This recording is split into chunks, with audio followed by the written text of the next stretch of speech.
start off today with a couple different things, but first I want to tell you that Jesus loves you.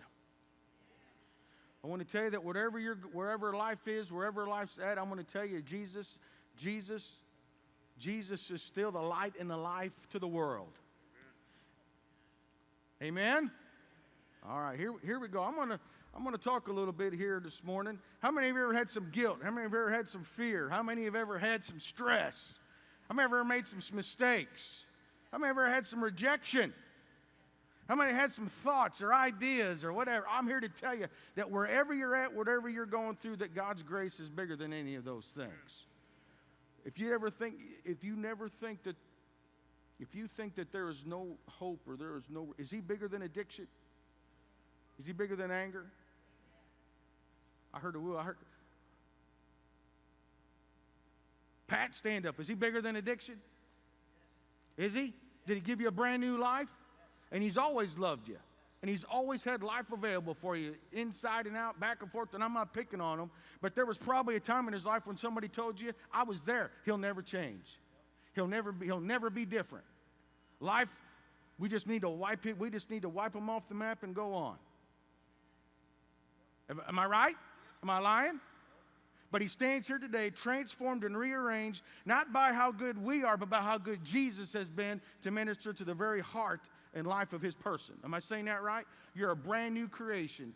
And here's the cool part. It says our sins are forgiven past, present, and what? Future. Whatever yesterday was, guess what? Pat doesn't have to go and revisit that because God doesn't. God doesn't. Jesus doesn't. He's brand new. You can say, I ain't picking on you. That was just, I'm not picking on you, but what I'm trying to get you to see is no matter where you're at, wherever's going on, you can live an amazing life. And the Bible says, and I'm emphatically emphatic, especially in these days, that the Bible says to live life, to see life, how does it say it? Peter says, if you want to live life and see good days, refrain your tongue from speaking evil. And evil is a mode of thinking, a mode of acting, what another. Don't be speaking negative. Don't be speaking down. How many people I walk to today, they live in fear. They live in all uncertainties and live all kinds of things. And we think that that's the new thing on the planet. And we like to major in that. And I told you I'm not against the news, but the news learns, if we put a newspaper that says, Gary, rejoice and have a good day, and then everybody's going to walk by that. But if we put doom and gloom is coming his way, we're all going to buy it up, and we're going to get into this information mode, and then we're going to sit there and try to major on the doom and the gloom deal. And I believe there's two ways to minister and live life. We can focus on doom and gloom, or we can focus on life and light. And I don't know, and you might get all upset, and I'm not trying to get psychological, but the doom and gloom will get a whole lot of Facebook posts. The doom and gloom will get a whole lot of books and a whole lot of self-improvement programs and behavior and emotions. And I'm not here picking on those things. But the life in the light will give you a life with substance, that there's no more yellow brick road. There's no more looking for this and looking for this. It's like verses in Ephesians 4:24. It says, you've been created in His righteousness and His holiness. It was God's doing, not yours. Another verse says, it was by faith through grace that you are His workmanship, that you were saved not of yourselves, but it was His doing. It's His doing. And see, I believe the more what you see, you become. If you see fear, guess what you're going to do? You're going to become fearful. If you see going fast in your car, guess what you're going to do? If you see speed, going to go fast. If you want to have a lot of intellect or knowledge or draw to that, what are you going to do? If you continue to see it, you're going to be that. Well, don't shout me down at once there. If you want to be a hunter's going to get into the stuff to be hunting. He can see himself hunting. What's he want to do? He's going to learn anything he can learn about it. Am I right? I talked to a lady yesterday. She ran 30-some miles. Anybody here want to sign up for that today? But she had to see that. She had to see that and follow through with that and become that. But he didn't just get up one day, I think I'm going to run 30 miles. Am I right? I promise you there had to be some preparation in that, seeing that to become that.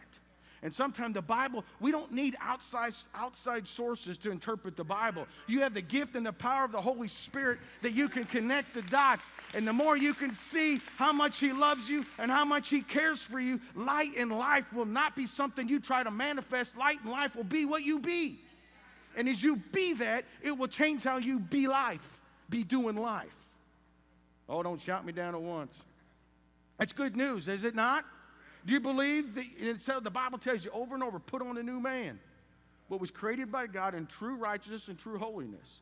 Now, I'm not trying to go, woo, you got to do. What I'm trying to say is you live life with the understanding that God has done an amazing thing through his death, burial, and resurrection through his Son, and put it to my account. This isn't about just a religious thing or a religious traditional thing. This is about a relationship that starts from the inside out. And you can experience it and embrace it and enjoy it. Most of the time we focus on the pain and never want to focus on some pleasure. No, that don't sound churchy. Wait a minute. Preacher, you're saying. What I'm trying to say is we focus on all the things we don't believe and don't have. What do you do at that church? Well, I don't know what we do, but we don't bless God. We don't believe in this, that, and the other. We're real good about majoring on that, but we never focus on. We believe that Jesus is the way, the truth, and the life. We believe that Jesus in Him is substance. In Him, stay rooted and grounded in who He is. As you have received Christ, so beg and plead and cry in Him. What's it say? As you have received Christ, walk in that. How'd you get there? By faith. No, I love that part in Romans 4 where it talks about Abraham and Sarah's womb. Sarah's womb, it said there wasn't nothing going on there. But it says that Abraham staggered not at the promise. Abraham wavered not. He didn't back down at the promise that God had said would happen. I think that's powerful. How many of us stagger? How many of us run? We get a little bit of noise, a little bit of deal, and all of a sudden we get like that dude on the Wizard of Oz. Put him up, and all of a sudden, blah, blah, blah, and he takes off running. Ah! You guys never watched that one, have you? That's one of my favorite parts. Not really. But what did he focus on? Focused on fear. And all he needed was a little push. And there it went. Yay. And sometimes I think the world, the enemy, and the devil try to make that little push for you to respond or react. And I believe a lot of times when we learn to respond from the inside out, our reactions will be different. You follow that? Yeah. How many here, this is going to sound real goofy. I remember watching some cowboy movie and they're all at the OK Corral. Now watch this. They're at the OK Corral and they're trying to settle it calmly and respectably. And one guy blows a kiss at the other guy on the other side. And all that does is create all kinds of chaos. Are you following me? And I think sometimes in life we get involved in things that we might have started, but we ended up being involved in them because of where we were at or what was going on. You know what? We're trying to keep it grounded. Hey, let's keep it all cool here. We don't need to pull our swords. Don't need to pull our deal. We can settle this. We can do this. And you got some guy over here. Well, bless God, I'm going to show him I got a six-shooter. I'm going to show him what I know. Mwah! And they blow it a kiss, and everything goes and blows up, and there you are. I think sometimes in life, in church and places, we end up in places just like that. One person creates some strife, and all the rest of us got to deal with some craziness of it. That was just extra credit. All right, you ready for, now we're going to get started. That was just all. I'm emphatically emphatic about embracing life and embracing the joys of life. That doesn't mean that life doesn't happen and things go wrong.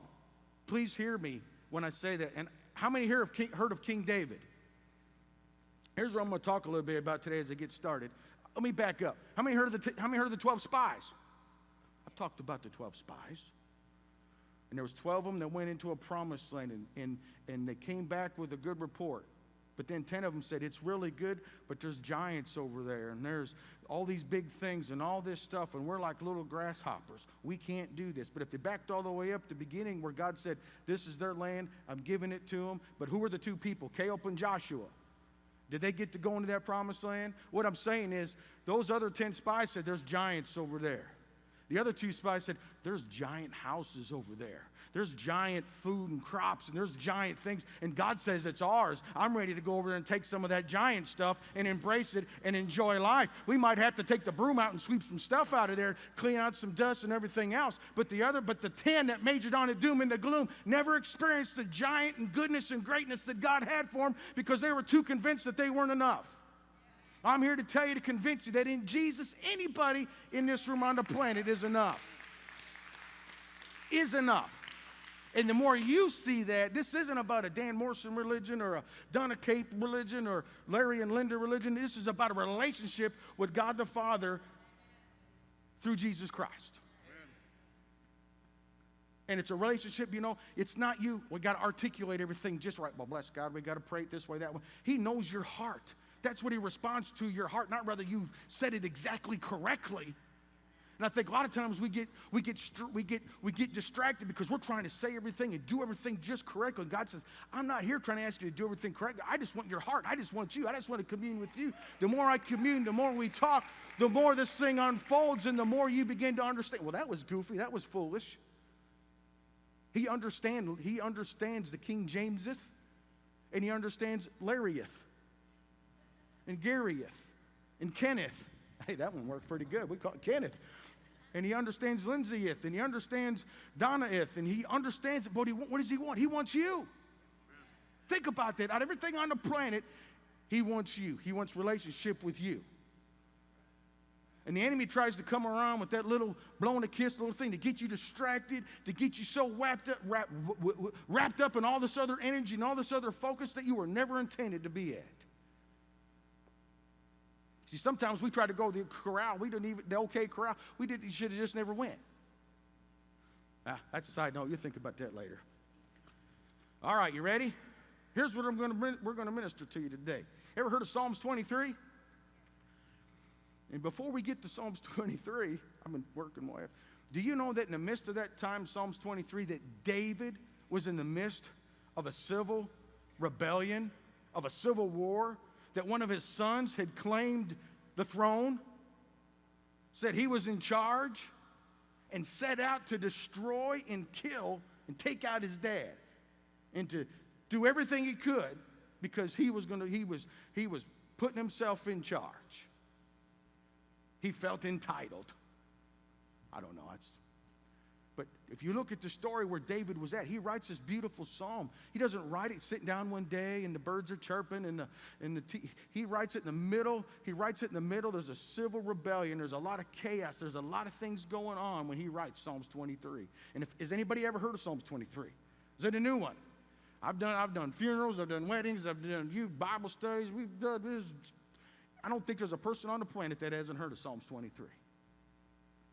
But I also believe that I believe this, that it's still a decoration and it's still some good news that we can count on today that's still relevant for where we're at, what's going on in our todays and in our tomorrows. Amen? So let's turn there. Let's turn there. And I'm not going to, time is it? Oh, we got a long time. I get so excited, get to minister, time just goes out the window. Don't take it personally. I'm still aware of it, but. Whew, Psalms 23. It says, you've heard it says, the Lord is my shepherd. I shall not want. He makes me lie down in green pastures, and he leads me beside the still waters. He restores my soul. He leads me in paths of righteousness for his name's sake. How many have heard this verse? This might be where we camp out a little bit. It goes, yea, though I walk through the valley of the shadow of death, I will fear no evil. I'm just going to stop there just for a second. Let me back up here and unpack this a little bit. The Lord is my shepherd. In the midst of everything's going on, what does David say? The great I am is the great I am. He's saying he is the I am. He is my shepherd. He is the I am. Wherever's going on, I'm still putting my focus and my eyes on him. Do you hear that? He is in the midst of all this, he is my shepherd. What is a shepherd? He's going to lead, he's going to guide, he's going to provide, he's going to protect. And David is declaring, in the midst of this rebellion, in the midst of all this stuff, He's my protector. He's my provider. He is the provision. I think that's a great declaration we can still use today, can we not? He is the great I am. He is my shepherd. I can count on, I can trust in His love, His forgiveness. I can have confidence and clarity with momentum and purpose. I can embrace life, even when doom and gloom knocking on my door. I can declare they've been defeated in Jesus' name.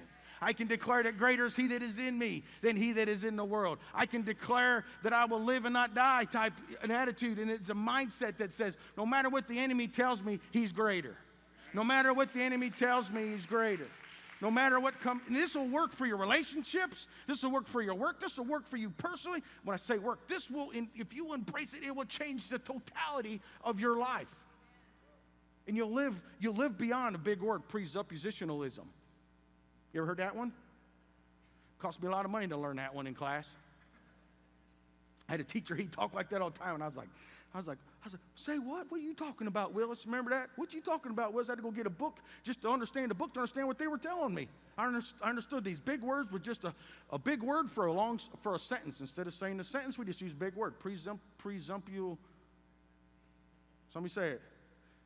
Presumptual.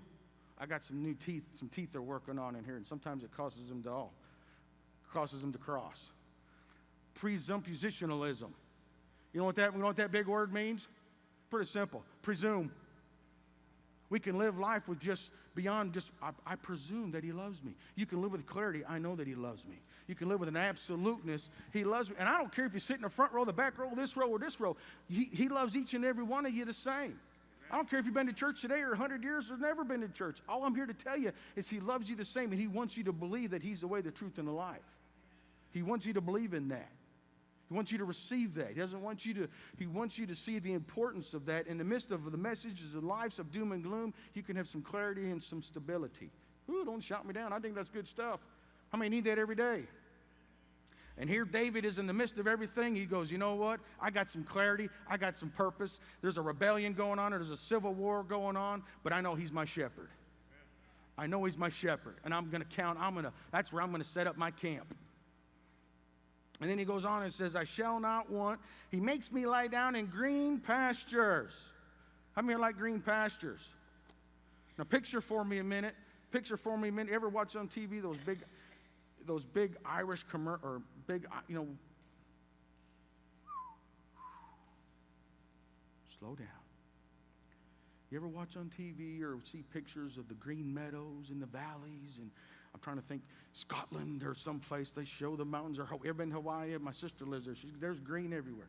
But I want you to understand that He takes us to the greenest grass.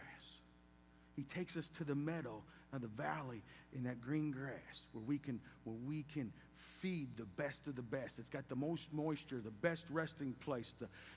We're not going to get too burned up, not going to get too cold. It's just perfect for everyday living. Are you following me there? And I found that part where it says He makes me lie down. And that really, I've struggled with because I don't like anybody to make me do anything. You ever been there? Just me? I don't mean that rudely, but how many people told, we all work and do things, and we'll do, bless God, I'm an American. Don't tell me what I can do or not do. I got my amendments. I got my rights. And I'm not picking on that. But how many of us do that? Or we don't like to, I've got kids. No, and I find if you tell them versus suggest maybe or put some deals out there, there's a difference in the response. And I'm not preaching on that today. But one of the things I struggled with is when I read this, it said the shepherd, that a sheep would wander off. It would wander away from that green meadow and the plushest grass. And you know what it said that shepherd did, or the shepherd would do? He'd go find that sheep, pick it up, and it said it'd break its leg. And I was like, yeah, that doesn't preach very good, but that sounds more like doom and gloom. So I said, boy, I struggled with that because I just kind of read right over that. He makes me lie down in green pastures.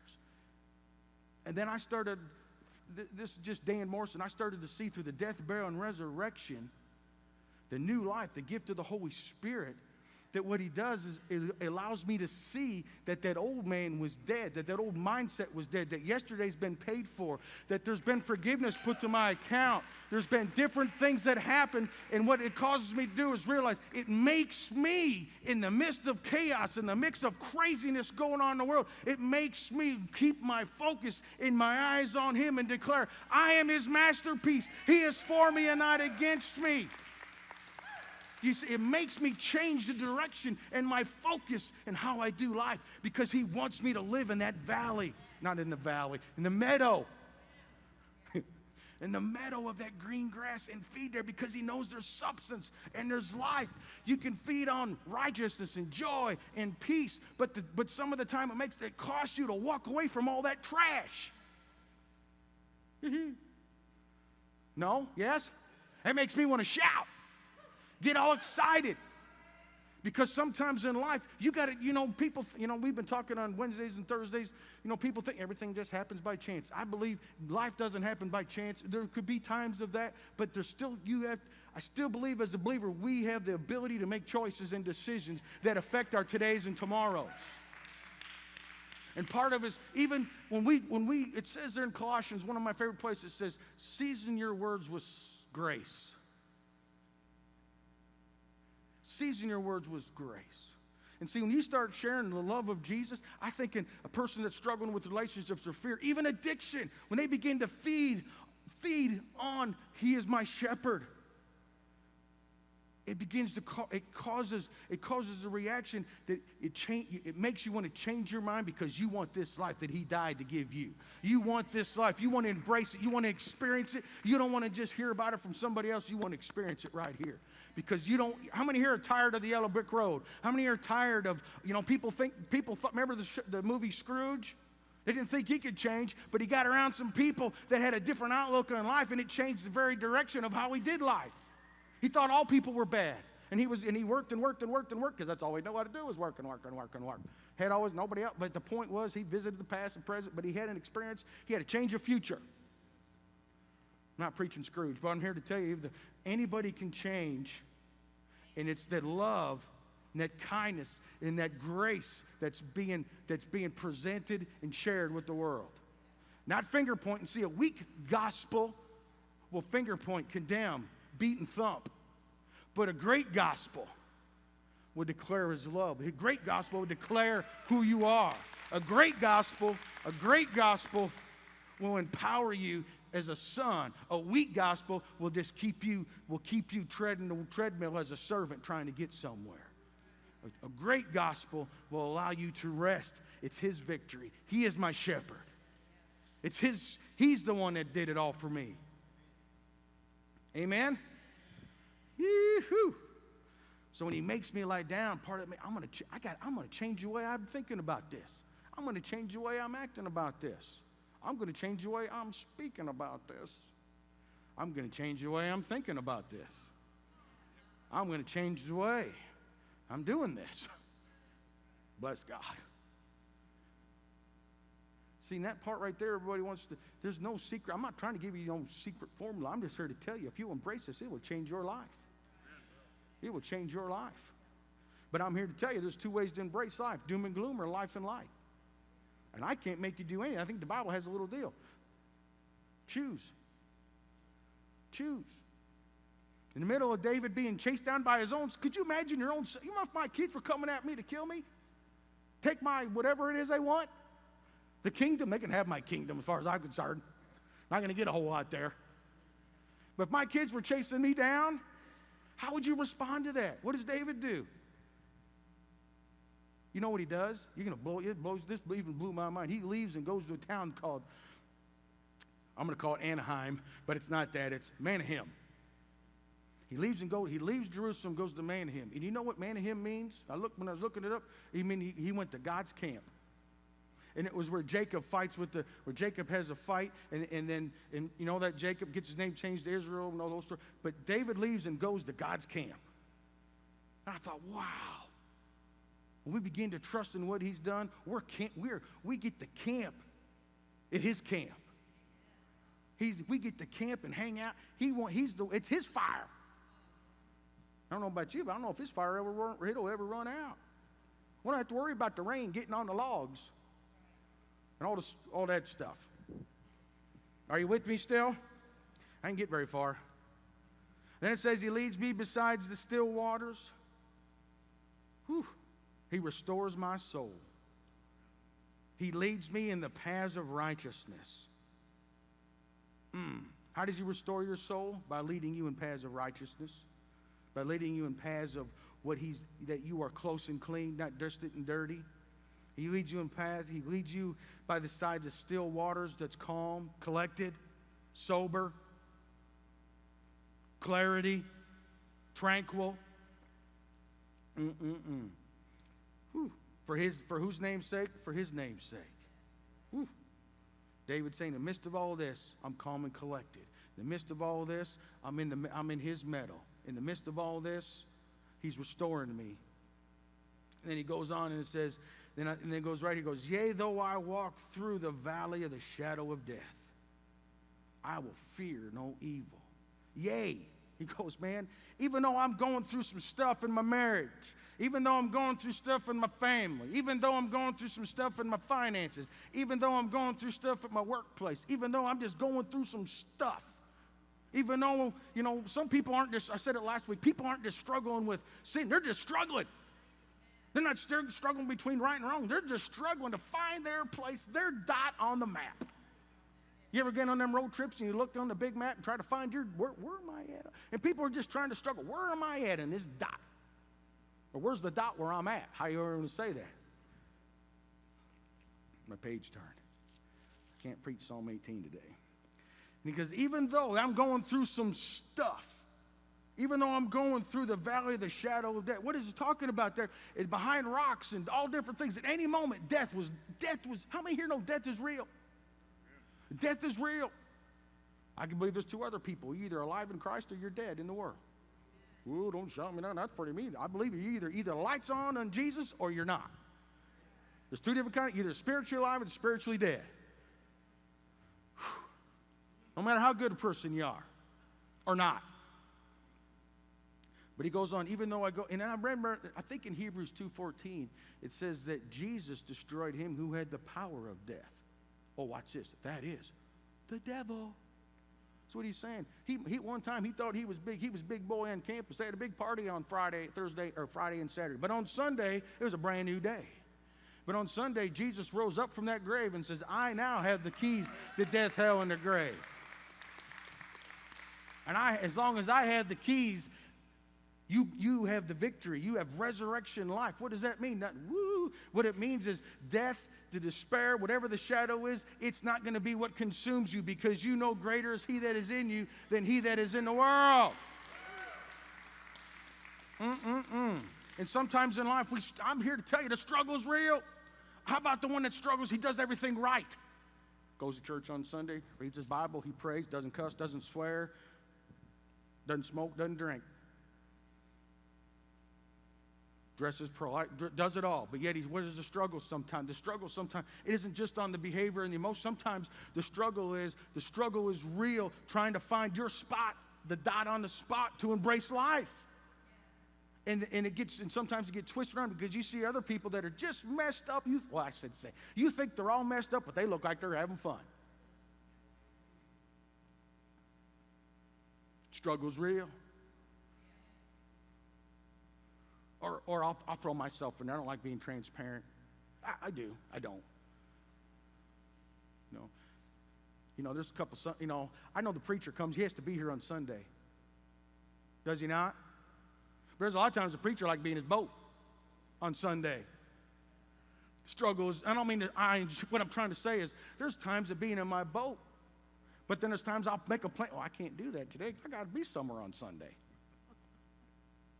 Well, the struggle is real. But I know that boat doesn't bring my happiness. It makes me happy, but it doesn't bring my happiness.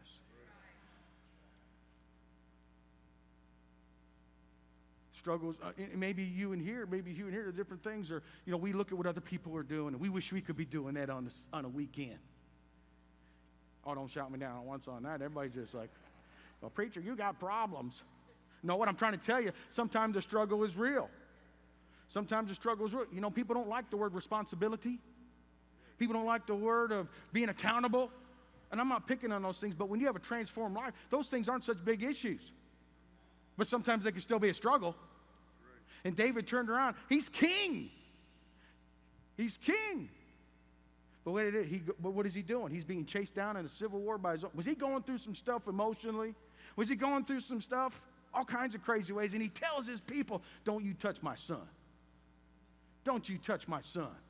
Think of all the stuff he's going through. A nation's under him. He says, don't you touch my son. And then the people that were closest to him, you go read the story in 2 Samuel 15 through 18. You can read the whole thing, how it unfolds. But he was going through some stuff, and what does he do? He doesn't declare doom and gloom. He declares the Lord is my shepherd. He declares he's leading me, he's guiding me, he's protecting me. And even though I go through this valley, and there's some real stuff around the corner, there's some rocks, there's some people lurking that want to take me out. Kind of like that sheep walking across the field, and there's a wolf on the tree line with his tongue hanging out. Just looking, waiting. Just looking. But you know what that sheep's doing? He's eating that grass in peace because he knows his shepherd is his protector. Even though they're lurking, even though they're there, even though he can see the shadow of them, he's going, ha, ha, I'm going to eat this grass because I got a shepherd who thinks I'm worth dying for, that'll protect me, that'll watch over you, that will protect me in all different ways. Amen? Whew. I will fear no evil. I will fear no distress. I will fear no harm. I will fear no adversity. I won't live in fear of bad things coming to me. I won't fear of those things.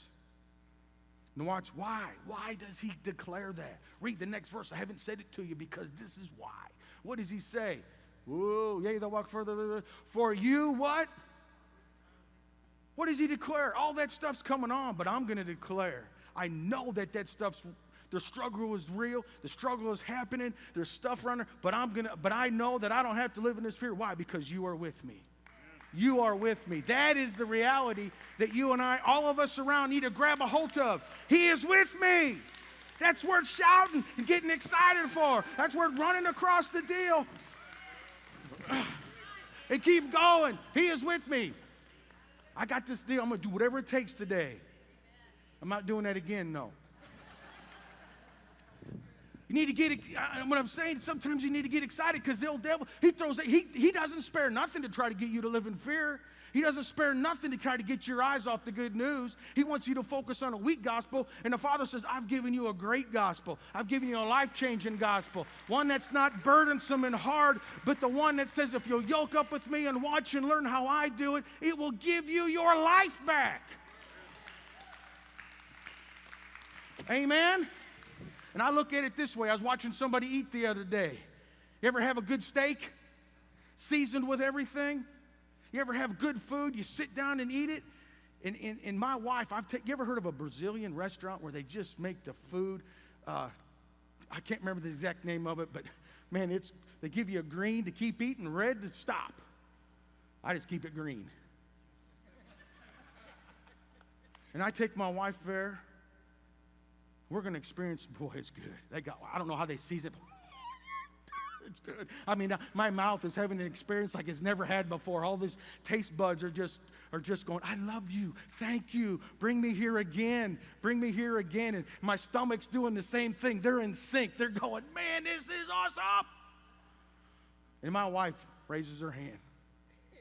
Asks the waiter, I don't think spoke Brazilian, however that is. And she asked for ketchup. Now, some of you here that like ketchup, I'm praying for you. And I watched my wife the other day. My family's there visiting, and they've got a whole spread of all kinds of different foods. And we're all sitting down. We look like the Cookie Monsters. We're eating it all up. We're doing it. And I watch my wife in the background like a silhouette. And she's in panic mode because she can't find the ketchup. And I'm thinking, we got it seasoned. We got it cooked. It's on the table. It smells good. And I see her in the background going to the kitchen, opening the cabinets, opening the drawers, opening the refrigerator, looking down, looking up, and I hear her say, we're out of ketchup. And I thought, in that moment, doesn't matter how good the table was, without the ketchup, it was no good.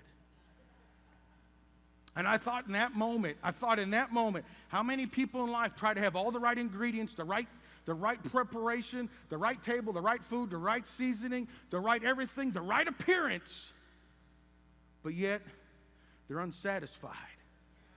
Yet they're not complete, they're not whole, because they don't got the ketchup. And I thought, you know what the Holy Spirit told me? That's how people are in the world. They're living life, embracing life, trying to make it big, but they're missing out on the biggest ingredient that gives it substance and flavor, is the finished work of Jesus. The finished work, Jesus is that blood. Jesus, death, burial, paid a price that whatever's on the table, whatever you can, even in the Bible says when there was death, you put a little bit of Jesus in it, it brings life. When there's a little bit of doom and gloom, what do? You put Jesus in the mix, and it takes a dead pot and brings life to it. Whew, he could take a cracked pot, and bring wholeness out of it. Amen? Woo, woo, woo. Why does he say all this? Because you are with me. You are with me. Man, I don't know about you, if you could live life today, whatever's going on, whatever you're struggling with, finances, money, emotions, behavior, you name it, you know it. I'm here to tell you, he is with you. I'm here to tell you, he is for you. I'm here to with you. It might not turn out the way you think it's going to turn out, but you keep your eyes on him. And I found that the Bible says he'll do exceedingly abundantly, but you have above all that you can think, imagine. Or is there a word in there, ask, too? Above all you can ask, think, or imagine. I'm here like exceedingly and abundantly.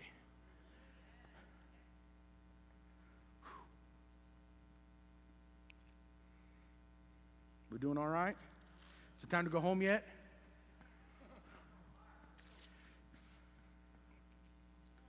Let's put some ketchup on this. Let's put some ketchup on this. I was going to have some of that, but I don't like ketchup. I can't do it. It's like, ugh. And my daughter, Casey, for anybody who wants to know, she likes hot sauce on everything. I mean, hot sauce, like buffalo sauce, whatever. We can't go nowhere. She won't, it's like, she won't touch anything all of a sudden. But you put hot, I think she puts it on her cereal. I don't know exactly. I think she puts it in her milk and the whole 9 yards. I just pray for her, and I said, you get that from your mother, not from me. So, that's kidding. I'm just kidding. Am I right? You put it on everything? Okay. Oh, yeah. She wouldn't work at the Brazilian restaurant, so. Where was I at? Though I walk through the valley of the shadow of death, I will fear no evil, for you are with me. How many here can say they've lived in fear? I'm not going to ask you to raise your hand. How many lived in fear about tomorrow? Lived in fear that if I trust in this, just in fear, what's going to happen? I'm just going to use the word fear. And fear is awe in reverence of something. It's an awe in reverence. It can be something good. There was a part in the Bible that says they were fear and trembling in the Old Testament and the New Testament, and there was a part where they were fear and trembling because they couldn't believe that God was being so good to them. God had blessed them, and it says they were in fear and trembling because they knew they didn't deserve it. But God poured out his blessings, poured out his love, and they were in awe and wonder that God would do that. It's what I'm saying. Just as it works in that way, we don't major in that. We major in the part of the fear. We look at the awe of the disaster, the wonders of the pain. We live in the awe. Why can't we see the awe and the wonder of his finished work, of his love, of his pleasure, that it was for his good pleasure to give you and me a kingdom that we could draw from, the equity of heaven that would never run out, that would be at your disposal on retainer every day for the entirety of your life. It wasn't just an escape plan or an afterlife plan. It was an actual plan to live life. To live life. And I'm reminded in Hebrews where it says, I will not fear. It doesn't say I'll fear God. He says, I won't fear what man can do to me. And I'm going to tell you the only reason we get to that part, that man, is because that man's probably without God. Man without God is lost. Man without God is walking in doom, walking in darkness. Ooh, don't shout me down. I'm just telling you, that's what it is. Walking in darkness. And man gets some crazy ideas. And then we turn around, instead of looking to man, we blame it on God. And we think God's the one doing the doom and the gloom. I'm here to tell you, he already paid for the doom and the gloom. He already paid for it through his death, burial, and resurrection. He's not coming back to deal with sin again. He's already dealt with it. He's not coming around with a big hammer trying to thump you and smack you around every time you make a mistake. What he's trying to do is embrace you to see there's a better way of living life. There's a better way of doing things. I don't know how many times I go to pray for something. Well, bless God, he did it to me again. He made me sick. I just want to cry because they're convinced that God is the one giving them the problems. He's here to help you in the midst of those problems. He's not the one causing the trouble, but he'll help you in the trouble. And the more we break free, that's part of that. He makes me change how I see things. I see him as a good father. And I heard this story. You see him as a good father. When you mess up, guess what? You can go still sit in Daddy's lap. He's not going to walk up to you and smack you like a hemophiliac. You know what that is? We'll look it up. It's not a bad thing. It could be, but it's not never mind.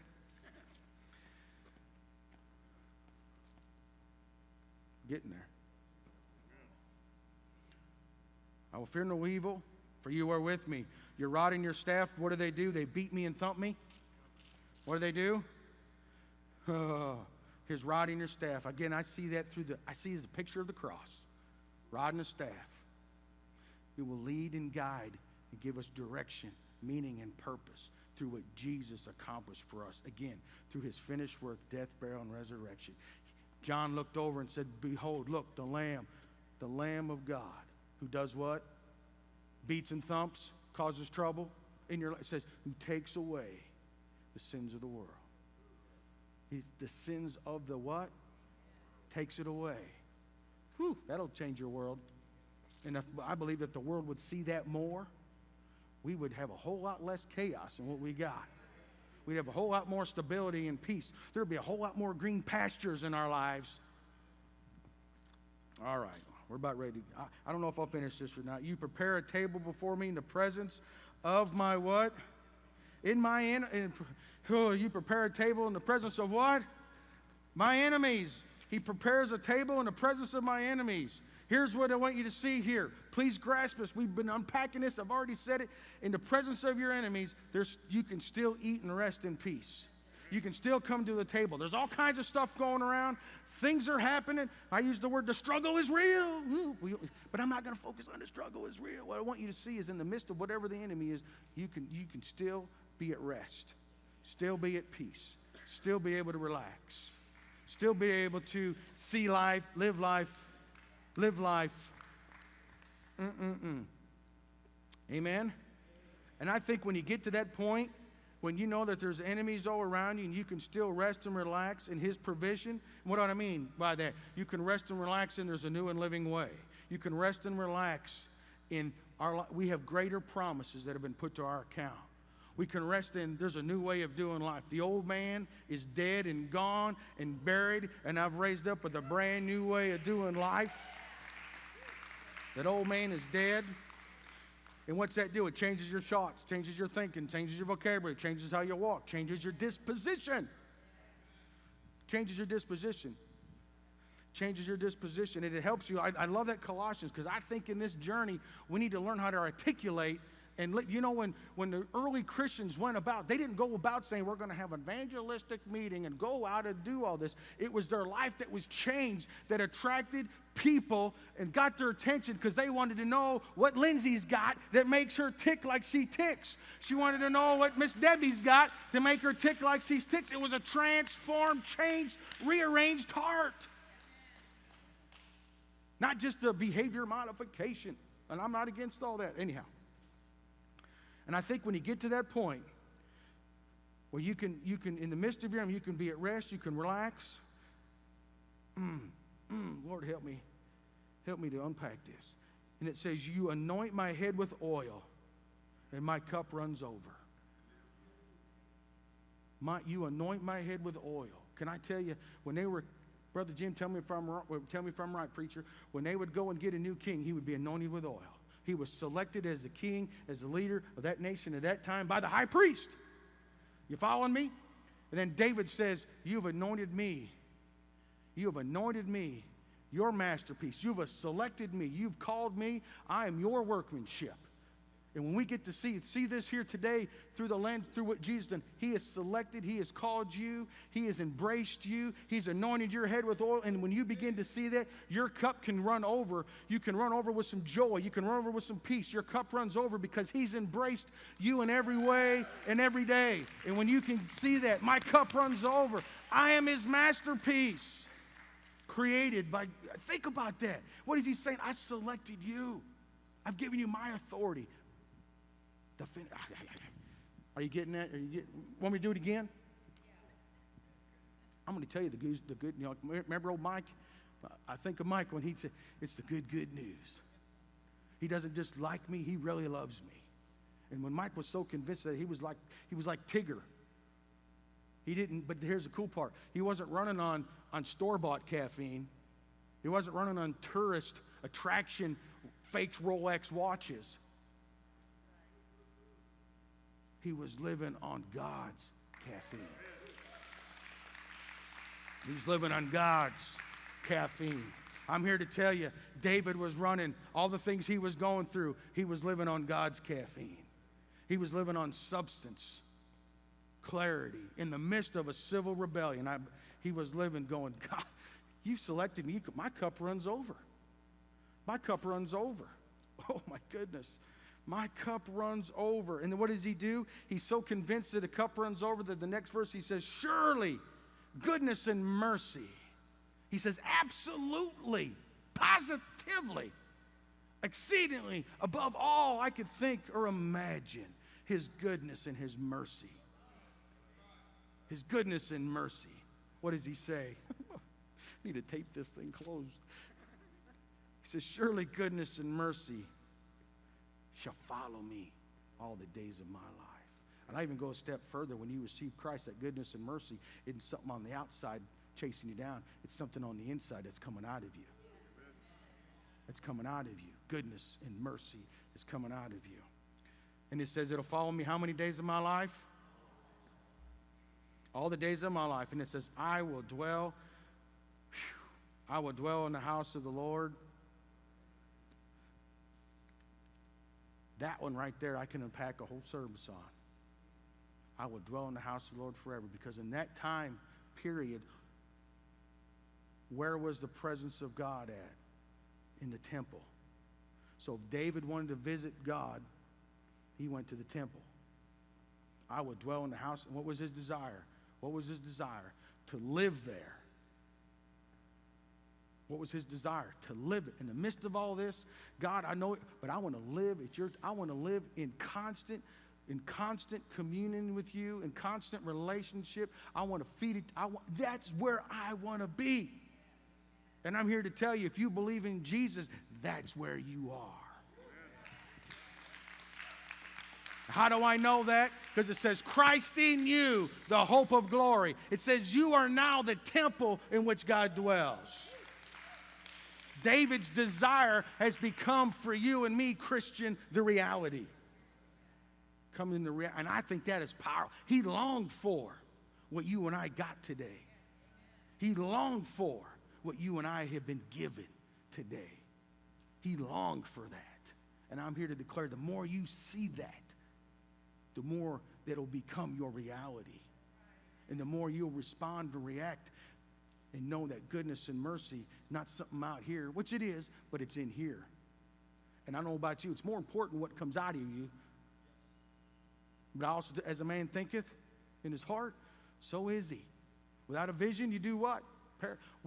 The message we give, it has to be a message of life, a message of hope. We need a message of hope. We need a message of substance. We need a message. I know the struggles and everything is real, but I want to share with you today, David wasn't much different than us. And what was his declaration? I'm trusting in him. What was his declaration? I don't understand all that, but I know he is my provider. He is my shepherd. He is everything and my everything. And my cup, even though the wolves are coming around and they're over there in the shadows, I'm going to rest and relax in that meadow of what he finished and provided for me.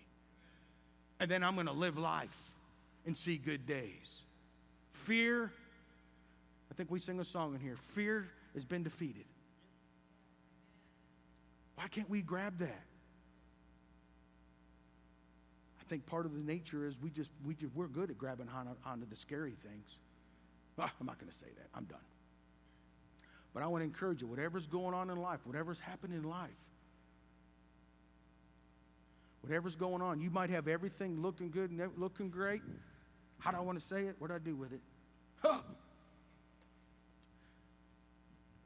Put some ketchup on it. Put some Jesus on it, and watch it bring some. It might not make sense to everybody, but it will bring an explosion of peace. It will bring an explosion of clarity, an explosion of power. You can have everything on the table, but you can have everything in life, but without Jesus, no flavor.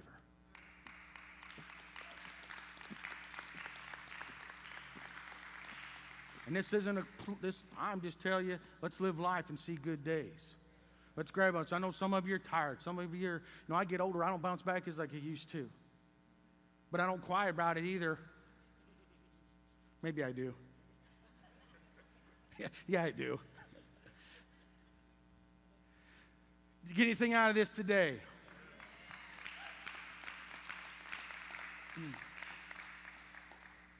Christ, the message we preach is Jesus died, paid a price.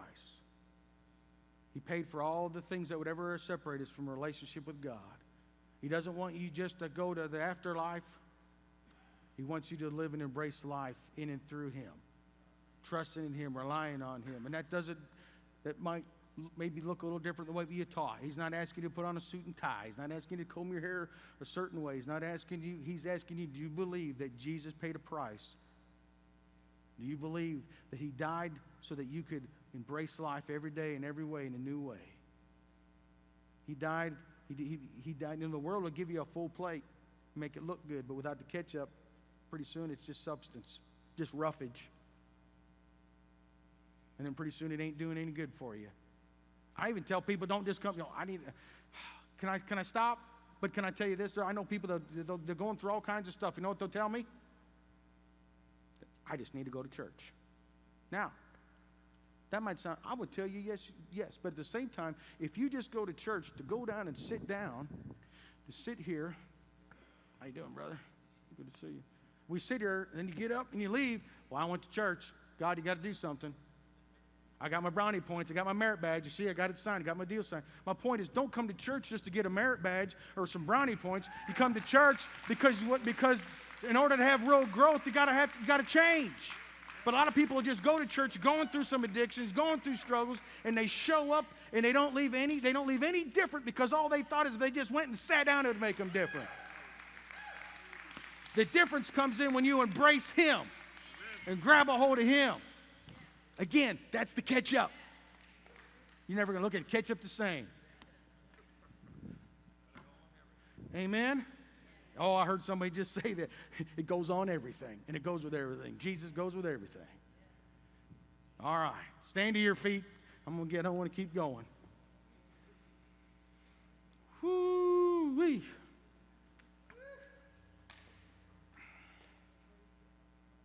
Father, I pray for each and every person in this room, the ones listening to the voice. Lord, I pray for them in every way. I pray for them in every way and every day that, Father, that you, through the power of the Holy Spirit, will bring clarity to their heart, that they matter, that whatever the struggles, whatever it is, that they matter and that you are important and their life matters to you. And it's your pleasure to give to them. It says, for God so loved the world that He gave His only begotten Son, that whoever should believe in Him should not perish but have everlasting life. And Lord, I pray that there's people that will grab a hold of that today. And there's people here that would say that John 10:10 will tell you that He came to give us life and it abundantly. And Lord, I thank you that today as they leave here, Lord, it ain't just a bunch of hype. It ain't just a bunch of short-term caffeine, but there'll be a long-term effect on their heart, that your caffeine will never dry up, never wither, never go away. That, Lord, they can eat and feed in the midst of whatever's going on in the world. They can be at peace, they can be at rest, and they can relax and trust in you for all of their todays and all of their tomorrows. And Father, I thank you for changed mindsets. Thank you for changed hearts. I thank you for clarity. I thank you for meaning and purpose to be embraced here today. I thank you for everlasting life being put to people's account today. I thank you, Father, and give you praise and glory for your goodness and for your mercy. And I give you the glory and the honor that whatever the enemy, whatever the plan, whatever he is, that he has already been defeated. He's got no voice. He's got no power. He has got no influence, because greater is he that is in us than he that is in the world. And we give you glory and honor in Jesus' name. And everyone said, Amen.